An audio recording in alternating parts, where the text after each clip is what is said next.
All right, we've got another question from Alexis. It's a little spicy. She says she's 28 years old with 120K in stocks.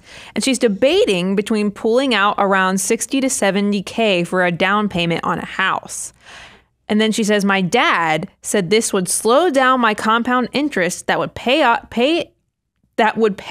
in the future. What are your thoughts? Who's right, Dad or Alexis? Said that if you pull the money out of the stocks, it will prevent you from paying more interest. So Dad is advocating for this would slow down her compound interest. Growth. He's actually making the case that you won't get those that it's hard to get that money back into the investment. So she won't get the compounding interest from that 60 to 70K that she takes out. Cool. Got it. She has 120K in stocks. Awesome. All right. We don't know enough variables. I need to know, Alexis, I need to know how much house you're buying. I need to know the price of the house. I need to know your income, and I need to know your interest rate. And here's where our line of thinking is going out there, right? Does it make sense to pull $60,000 out of investments to buy this house? Well, it depends on the value of the house. Is $60,000 going to be a 20% down payment on this house, or is it going to be a 5% down payment? The answer to that question will affect the calculus. Is this Alexis's first home? The answer to that question will affect her ability to do this or not do this. And then what's Alexis's credit look like when we actually see the rates that she can obtain? What are the current mortgage rates? Because then you have to do an opportunity cost analysis to say, okay, paying down will save me X dollars in interest, or leaving my money invested will be able to compound at age 28 at a wealth multiplier of...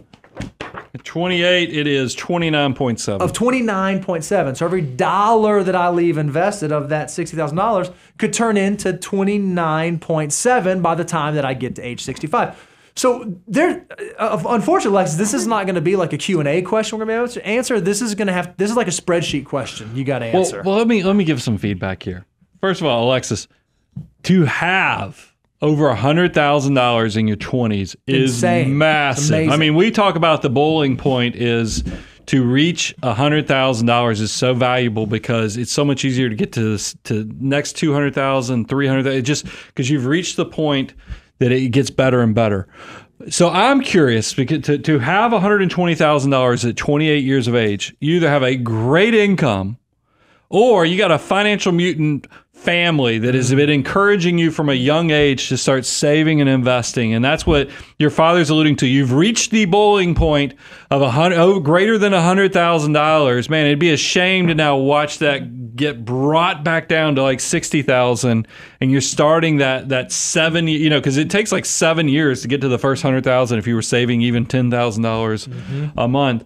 That's I think the risk. So there's a lot of this might be 12 years in the making or 10 years in the making, depending upon when you got your first job and started funding or started doing things like that. $250,000 to $300,000 home. So she's shooting for a 20% down payment. That's where her math for the $60,000 is coming. Did we get anything on how well her income is? Nope, did not get that. Because that's the other thing that I think if I'm her, like I think about Avery, my oldest.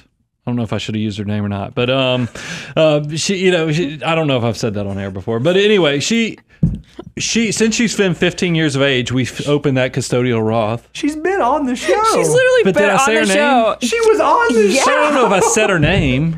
I don't know. I didn't want to dox out all of her personal information. She gets very embarrassed. But anyway,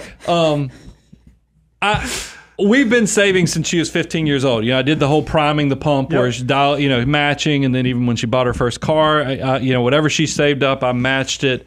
So I just think that's probably also some of the heartburn that her parents are sharing as well, is that maybe this is something that built now, or maybe Alexis is going to tell us she makes $250,000 a year and that she can build up $120,000 just in another 2 years.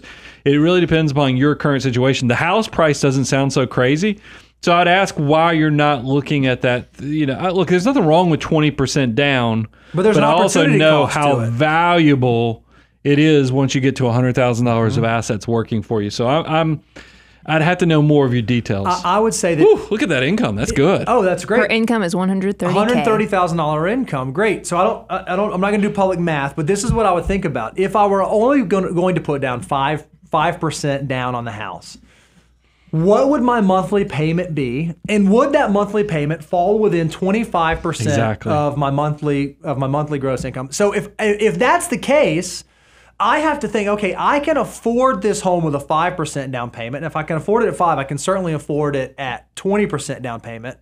What's the opportunity cost? Would I actually save more in interest by putting that money down? Or if I let those dollars work for me over the long term from age 28 to 65, is there a chance that I will have been better off letting those dollars grow? Even if my goal is to be debt-free, I might actually be able to become debt-free sooner by putting down a smaller down payment and investing over the long term. Now, again, you have to do the math. You have to make some assumptions there.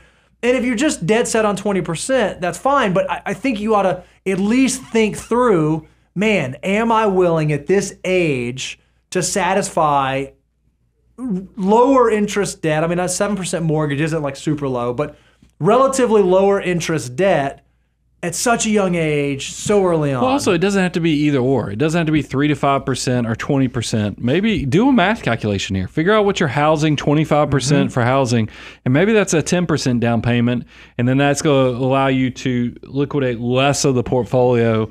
This is why I love personal finances, because everything is so specific to your situation. If you were a client or if you were somebody that we could, I knew your family, because me sitting down with a 28-year-old would probably be a little weird, but sitting down with your father and everything, we could figure this out on how to get you the right answer to this. And it's probably not just 3 to 5%. It's not necessarily 20%. It's really aligning all those goals, desires, and fine-tuning it down for you.